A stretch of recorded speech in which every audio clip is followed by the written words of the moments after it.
नमस्कार दोस्तों, आप सभी को हनुमान जयंती की हार्दिक शुभकामनाएं।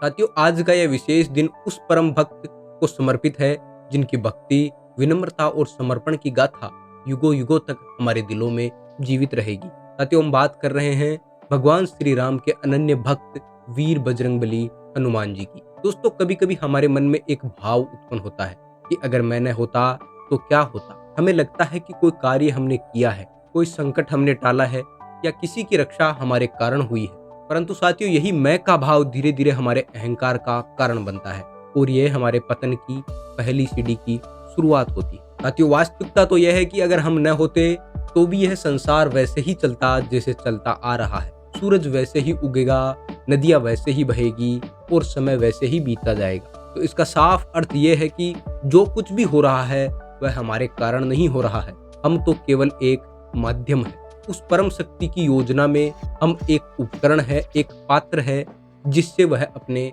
कार्यों को करवाता है। साथियों, हम तो केवल निमित्त मात्र है। ईश्वर की इस महान सृष्टि में प्रत्येक कार्य पहले से ही उसकी योजना में होता है और वह उस कार्य को जिस किसी से करवाना चाहते हैं उसी से करवा लेते हैं। तो चलिए साथियों, इस मैं न होता तो क्या होता है कि भ्रम को हम श्री रामचरितमानस के उस प्रसंग से समझते हैं जहां हनुमान जी अशोक वाटिका में छुपे हुए बैठे थे और वो माता सीता की खोज करने के लिए वहां गए थे। साथियों, जब हनुमान जी माता सीता की खोज में लंका गए थे तो वो अशोक वाटिका में एक वृक्ष के ऊपर छुपे हुए बैठे रहते हैं और वो देखते हैं कि रावण माता सीता को मारने के लिए तलवार लेकर दौड़ता है। रावण को ऐसा करता देखकर हनुमान जी का मन भर उठता है। वो सोचते हैं कि रावण की तलवार को छीनकर उसका अंत कर देना चाहिए।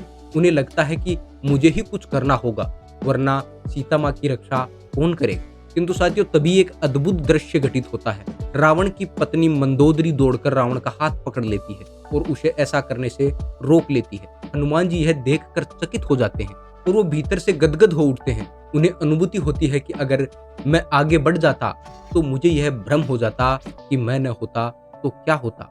मैंने ही माता सीता को बचाया है, लेकिन प्रभु ने तो यह कार्य मंदोदरी से करवा दिया। यहाँ मैं तो केवल एक दर्शक था। और तब हनुमान जी का यह अहम टूटता है। उन्हें बोध होता है कि प्रभु जिससे जो कार्य करवाना चाहते हैं वह उसी से करवाते हैं। यह संसार एक रंगमंच है और हम सब उसकी योजना में अपने अपने पात्र हैं।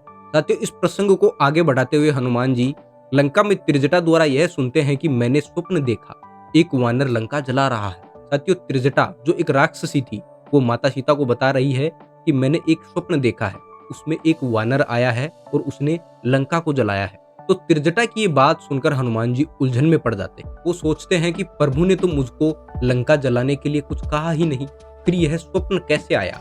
और तभी घटनाएं इस तरह से घटित होती है कि स्वयं रावण कहता है कि इसकी पूंछ में कपड़ा लपेटो, घी तेल डालो और आग लगाओ।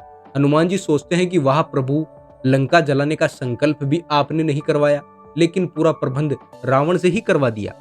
और फिर से अनुभूति होती है कि जो कार्य करना होता है प्रभु उसके लिए साधन, समय और पात्र खुद बना देते हैं। मैं तो केवल निमित्त मात्र हूँ। जीवन में भी हमें ऐसा ही अनुभव कई बार होता है जब कोई व्यक्ति हमारी मदद कर देता है जिसकी हम कल्पना भी नहीं कर सकते हैं, या कोई काम ऐसे हो जाता है जैसे कोई अदृश्य शक्ति उसे आगे बढ़कर कर रही हो। तो साथियों, तब हमें यह मानना चाहिए कि मैं नहीं, यह ईश्वरीय योजना है जो ईश्वर अपने आप करवाता है। जब रावण के सैनिक हनुमान जी को मारने के लिए दौड़ते हैं तब हनुमान जी उनका प्रतिरोध नहीं करते हैं। तभी विभीषण आकर कहते हैं कि दूत को मारना नीति नहीं है, ये अनैतिक कार्य है, और उन्हें बचा लिया जाता है। फिर हनुमान जी सोचते हैं कि मेरी रक्षा के लिए विभीषण को माध्यम बनाया, फिर मैं कौन होता हूँ जो घमंड करने वाला। इसीलिए हनुमान जी बार बार कहते हैं, सब तब करी रचना जग स्वामी, मम मति भ्रम मोही जन ही स्वामी। हे प्रभु, सब आपकी ही रचना है, अगर मुझसे कोई भ्रम हो जाए तो मुझे क्षमा करना। ठीक इसी भाव में भगवान श्री कृष्ण ने भगवत गीता में अर्जुन को समझाया। जब अर्जुन युद्ध से हटना चाहता था, श्री कृष्ण मुस्कुराते हुए कहते हैं कि निमित्त मात्रम भुवः स्व साचीन। साथियों, इस श्लोक का अर्थ है कि हे अर्जुन, उठो, यश प्राप्त करो, शत्रुओं को जीतो और समृद्ध राज्य का भोग करो। लेकिन ये मत समझो कि तुम ही युद्ध कर रहे हो, ये सब योद्धा पहले ही मेरी योजना में मारे जा चुके हैं, तुम केवल निमित्त मात्र बनो। साथियों, कितना गूढ़ संदेश है ये हमारे लिए। आज अगर हमें यह लगता है कि हमारी वजह से परिवार चलता है, कार्य चलता है, समाज चलता है, तो यह हमारा भ्रम है। अगर आप ऑफिस में काम करते हैं और आपको लगता है कि मेरे बिना यह प्रोजेक्ट नहीं होता, तो याद रखिए, अगर आप नहीं होते तो भी प्रभु किसी और के माध्यम से बनवाते, ये कार्य किसी और के माध्यम होता। यदि आप डॉक्टर हैं और आप सोचते हैं कि मैंने मरीज की जान बचाई है, तो सोचिए प्रभु ने आपको ही माध्यम बनाया उस कार्य के लिए।